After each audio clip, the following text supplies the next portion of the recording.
Wally, are you going to cause trouble? Is that what you're going to do today? You've already claimed your spot. I guess we'll see. You have been zooming around quite a bit. So this does bode ill for us all. Hello, everyone. Welcome to L Space. My name is Tristan, and I'm really excited because today is my BookTube anniversary.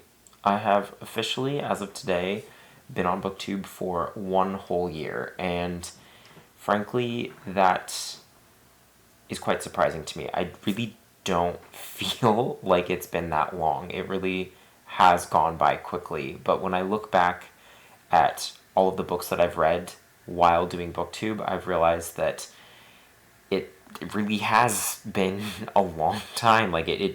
But it does just feel like yesterday that I was, making a video of reading only books from Book of the Month, and I feel like that was like one of my very first videos, aside from my BookTube newbie tag. But anyway, to celebrate this, I wanted to do a video that has been requested by several people that have subscribed and commented on the channel, and well, obviously you, being you, the viewer, and that is my top 10 favorite videos, my top 10 favorite books of all time.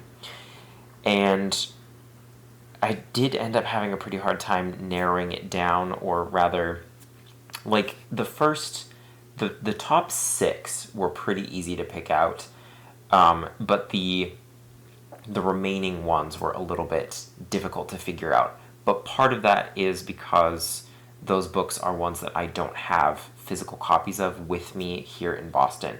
I have a storage unit back in Seattle that has probably, well, I guess now at this point it's like a third of my library, and so I some of the favorites are still there. So that said, let us begin with. So I'm also going to say that I don't want to rank these too much. I do have a clear favorite, but this is not going to be this is my 10th favorite book. These are just going to be in no particular order. These are just my favorite books, my 10 favorite books, with my absolute favorite at the top, which most people, if you've been watching the channel for long enough, you know what it is. So it won't be that much of a surprise. But anyway, so I'm going to do the ones that I don't have with me first, just so that I can, for editing's sake. So the first one is A Tree Grows in Brooklyn. And this is by Betty Smith. This is one of my favorite books, obviously. It's on this list. That's what this video is about, Tristan. Jeez. So, it's one of the first books that I read when I was becoming a reader, and this is so when I was becoming a reader, I should also do a little bit of a story time here. So, I took a very long hiatus from reading. I liked to read when I was in elementary school and a little bit into when I was in junior high. What ended up happening was I was sort of, by the school system, I was forced to read books that did not interest me very much. And I was very much a kid that you had to pique my interest, otherwise you were not going to succeed in capturing my attention, or you were not going to motivate me to do the thing. So accelerated reader was the bane of my existence. That, I think, killed reading for me for a long time. And then 2019 sort of rolled around, and I started picking up books again, and I started enjoying reading a little more. I had listened to a lot of audiobooks and started to kind of get into it. I finally was able to sit down and read a book after a decade, and I sat down, and one of the first books, among the first books that I read, was A Tree Grows in Brooklyn. And in 2020, I should also say this. So I went from reading no books to reading over 120 books in 2020. in that year alone, I doubled the number of books that I had read in my entire life. And that, I feel like, is a pretty impressive accomplishment if I'm being honest with myself. But anyway, A Tree Grows in Brooklyn is also the one of the favorite books of my grandmother, who actually just recently passed away, and which is what motivated me to read it. Not her passing away, because this was like a couple weeks ago that she passed away, but the fact that it was one of her favorite books. I was very curious about it. Like, I saw it on my mom's like end table, and the cover really spoke to me, and I was just very curious. And so I picked it up and I read it, and I just fell in love with it. It is really a special book. Betty Smith does a fantastic job of portraying the perspective of a young girl who is growing up in the worst poverty in New York City, and it's sort of her rags to riches story. And it's not really to riches, it's more like rags to just like stability. Out of her going through trials and tribulations from adversity into success.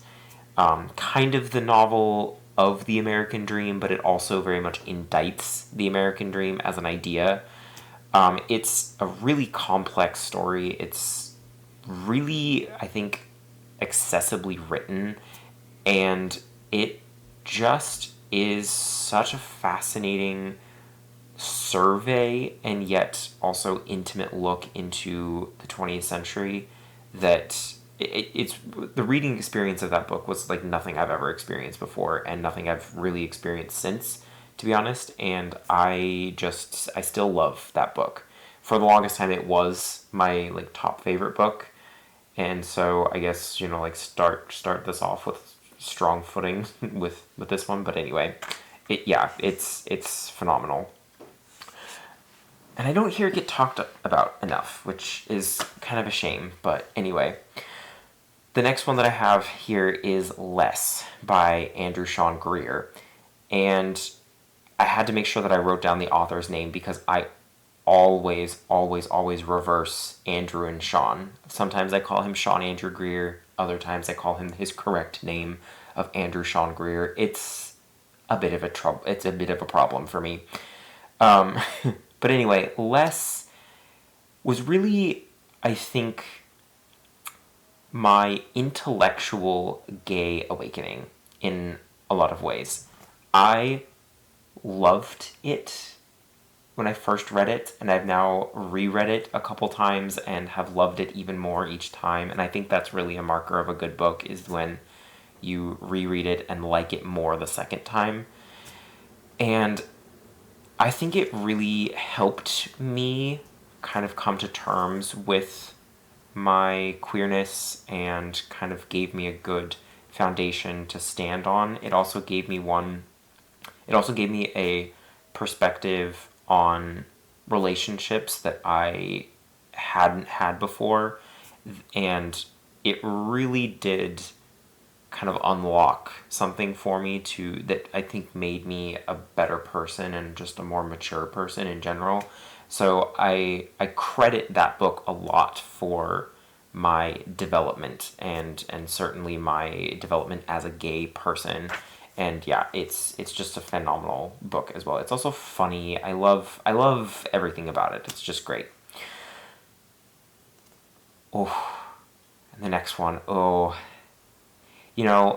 there was sort of some recency bias going on here, where I was like, is this really a favorite? I don't know if I really feel like this is a favorite anymore, but in reality it is. It for sure is.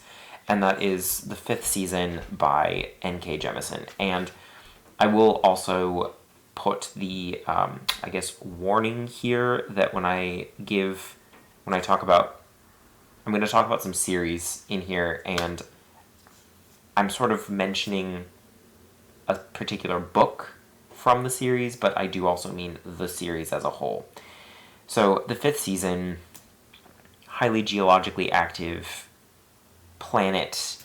People can the sort of magic is called orogeny, where people like manipulate kinetic energy, and I just really loved this. I think that each book in the series has a very particular and very interesting message to it. I think that the first book is kind of, well, it's dealing with a lot, but I think one of the things is a sort of dealing with queerness and also otherness and just really phenomenal messaging, and like it's a very deep story while also being action packed and super fascinating, and just like such a cool world that Jemison created. And then the second book really feels like, I mean, I sort of reduced it down quite a bit when I first read it, and it feels like a little bit of a Black Lives Matter book in all of the best ways. I think that it just does a good job of highlighting the fact that like marginalized voices do matter, and marginalized voices are important, and they deserve a place in the world. And that's kind of what the Obelisk Gate sort of felt like to me. And then the Stone Sky took a lot more like environmental and anti-imperialist, anti-colonialism lens to it. That just, anyway, it's a phenomenal series, and I could go on for a long time about it. And I do also need to reread it. Also, the fact that it rotated between first, second, and third person narration throughout the entire series, and just like that was literarily, like, as far as a literary achievement, is quite something. So anyway, I love that series, and I love the fifth season. Stone Sky was great. When you find out who the person addressing you, that narrator is, oh, the ending was so good. Anyway, last on my books that I don't have physical copies of with me is Jonathan Strange and Mr. Norrell by Susanna Clarke. And I wasn't initially going to put this on this list because I wasn't sure if I really considered it to be a favorite. But after thinking about it and thinking about the experience of reading that book, and also everything that has, like, my creative mind, what has come after reading that book, I do think I have to put it as a favorite, because it really is just a fascinating and phenomenal book. It's very slow. It's not what I would consider an easy read, because it does read like some of the classics of like the 19th century. But man, that book, I think that was also my first real experience with kind of what fairies actually are like. Very dangerous and very tricksy. But also the magic in there is so fascinating. It's very believable. It's, I think, rooted in actual like hedge witch type stuff and like actual magic practices, and I just it's a very cool book as well.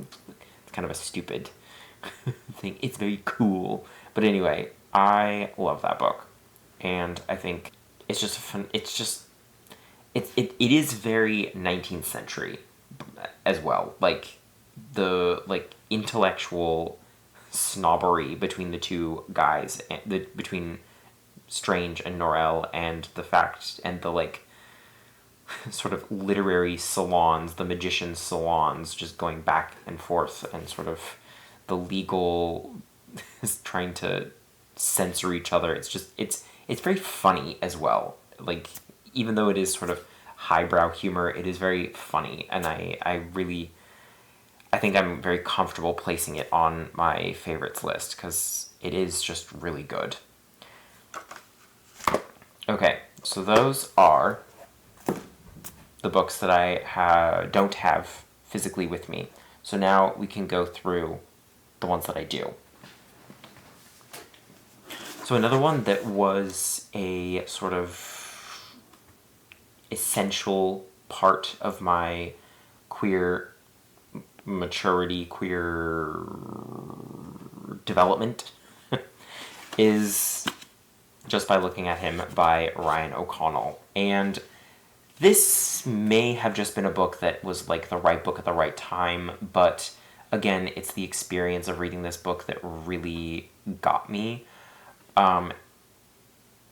I knew very little about this book going into it, but once I did read it and once I really got into it, I was totally captivated. And it's one that I think really has, again, unlocked something for me, the way that I think, the way that I approach the world. And yeah, it's just a really, really lovely book. It's so funny too. I mean, you'll kind of notice, I think I'm realizing now with all of the books that I've chosen, that there's definitely a sense of humor amongst most of them that that kind of combine the serious and the funny. But yeah, this is just such a good book. I don't really want to tell you too much about it because I think you just need to read it. It has short chapters if that's something that you need as a selling point. But yeah, Ryan O'Connell is a very funny author, is a very funny guy, and this really did a lot for me, and I also need to reread this. So the next book is one that has been a more recent read for me, and that is The Last Watch of the Night by Paul Monette. And those of you who have witnessed my experience of reading this book, you know that it was very transformational for me. It's very much in line with my academic interests of AIDS literature and the stories and the literature that has come out of that period. And this is just such, again, like, I think that this is required reading for every gay man to understand where we come from, how fragile our like place in society is, and how rich of a tradition of resistance and activism we have. I think that this is just such a transformational book, and I feel very lucky to have found it. And it's actually, I think, thanks to I'll find out who it is, and we'll circle back on this. But corporate language. But anyway, we will return to this with the person who recommended this. But it was through Allstora basically that I found this, and yeah, I'm very, again, grateful that I was able to read this one. Okay, so the next two are going to be part of series, and let's just go ahead and get the elephant out of the room, talk about the elephant in the room, rather, and you probably, if you've been watching, again, for any period of time, you will know that Terry Pratchett is my favorite author, period. So you're wondering, like, wait, Tristan, where's all the Terry Pratchett on here? Here it is. So this is A Hatful of Sky by Terry Pratchett. And so the Discworld in general is one of my favorite series, and in particular, I have grown quite fond of the Tiffany Aching books, and of the Tiffany Aching, this is definitely my favorite. What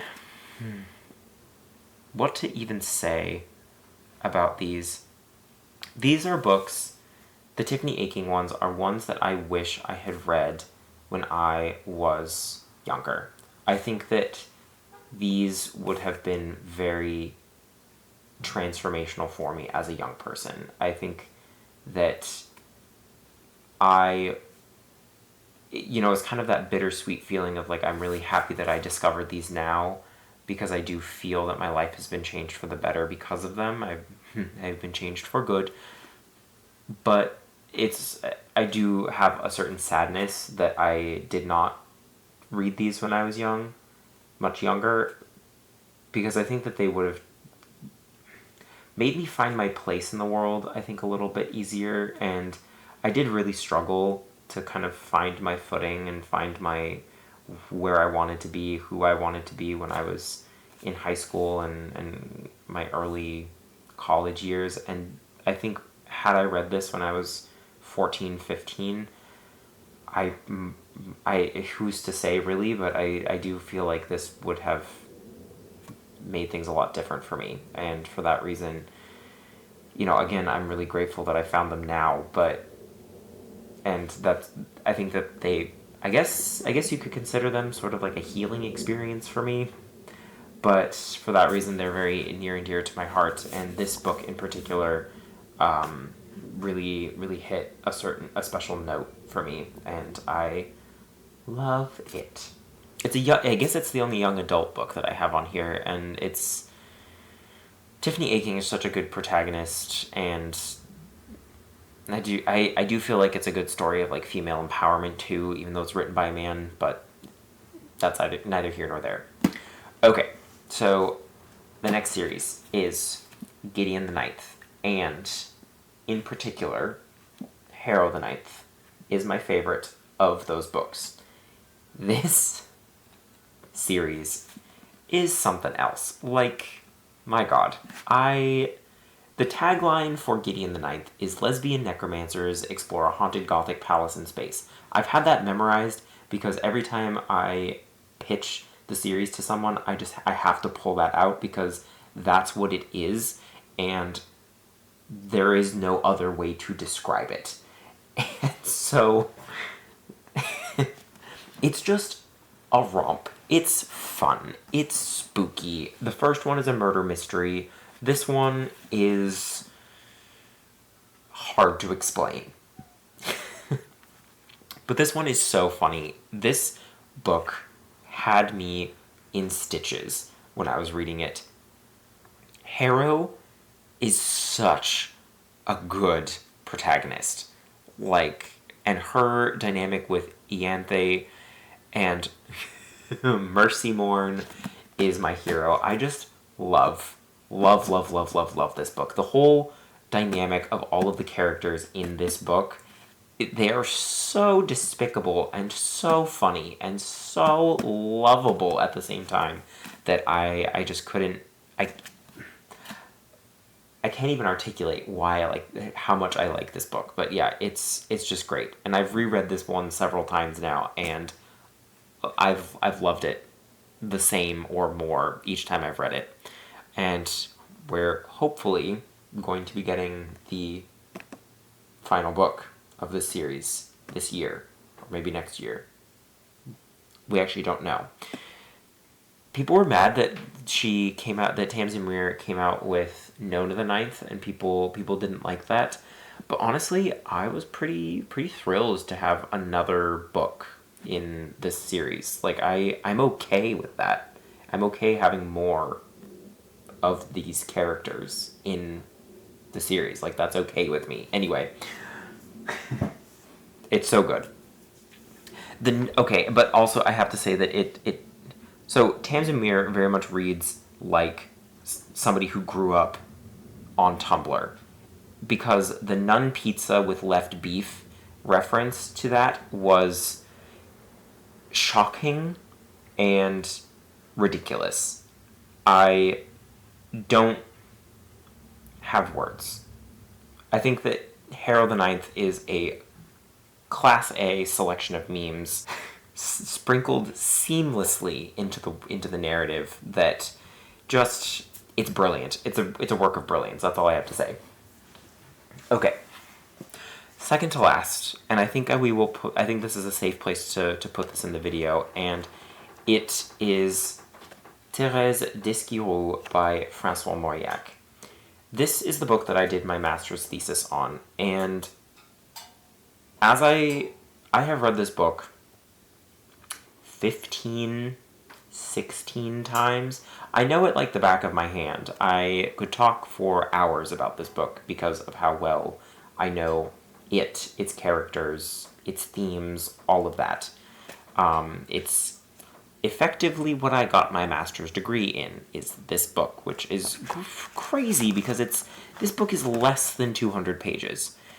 It's a novella by modern standards, but nope, it's a novel. What even to say about this? It's about a woman who basically gets into a marriage of convenience to sort of secure two families' land holdings, and she is maybe queer, and so she finds out that she really hates being married to this man. He's kind of an oaf of a man. He makes a lot of noise when he chews. He's very heavy breathing, and she's just like very perturbed by this and just wants him to stop everything. And so she tries to make him stop by attempting to poison him, which is super fun. And then, in order to avoid scandal, he has to give false testimony to the court to save her, to have the case dismissed. So it's a very interesting look. There's a lot. I mean, that's a very broad overview, and I guess technically gives some spoilers for what the story is about, but there's enough in here to where, like, there's so much that you have to actually read and understand to really get all of that. Anyway, I feel very lucky that the book that I chose to do my thesis on remains one of my favorite books, despite the fact that I have read it so many times, and, like, to be honest, I should be tired of it at this point, but I'm not. I could pick this book up and reread it and have a great time because of how much I love this story. It's one that I find somewhat relatable in a lot of ways, not the poisoning thing, but there's a lot of other things in it, like family pressure and societal pressure that I have definitely felt pressing on me in various stages of my life. And so this book, I guess, kind of made me feel seen in a way. And again, it kicked off. It was one of the first books that I read when I was beginning my journey as a reader, and it kicked off sort of an intellectual journey for me that ended in me getting my master's degree, and now I'm pursuing a PhD. So, well, hoping to anyway at some point. But yeah, love this book, and yeah, I think that it's phenomenal. I can't recommend the English translations because there's a lot of queer undertones in the original French, but then when it was translated into English, those queer undertones were I'm assuming intentionally removed. So maybe I do need to, like, retranslate it or something, or I'll see if I can find another translation that does not erase that part. But anyway, there is a film by Claude Miller, and it was shown at the 2012 Cannes Film Festival. It did not do well. I don't think it was shown at the festival. It did not win any awards. But the film is quite good. So, and that's something that you can find on, I believe you'd have to get it on Amazon. You might be able to get it through Canopy, if you have Canopy through your library, which I think most people do. But anyway, the film is great, and it does capture those queer undertones. And the main actress, I'm forgetting what her name is, but the main actress who played Amélie in Amélie, she plays Thérèse, and the name of the film is Thérèse, and it's here. Anyway, it's really good. You should go watch it.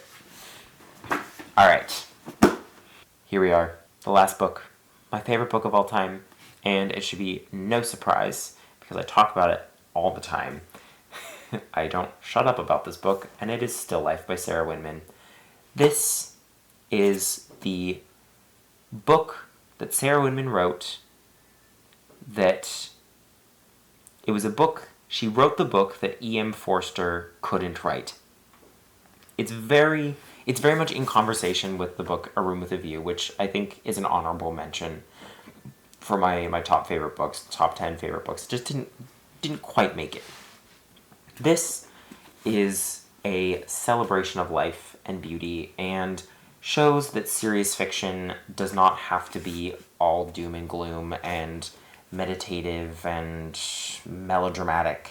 This is a joyous book. It's one that takes that just takes such a beautiful and tender look at human relationships and the found family and the beauty of art, the necessity of art, the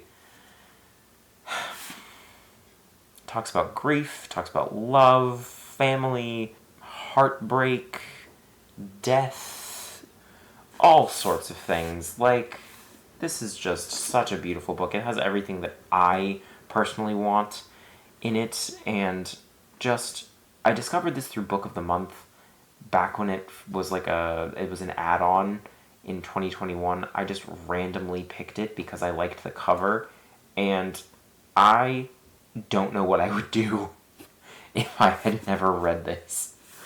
Like, it has informed so much of who I am, how I approach the world, the way I think. I don't think that I would be here as a booktuber for sure if I hadn't read this book. I think that, like, maybe 30% of the reason why I joined BookTube was to just, like, shout about this book on the internet so that people would know about it because of how good it is. The narration is beautiful.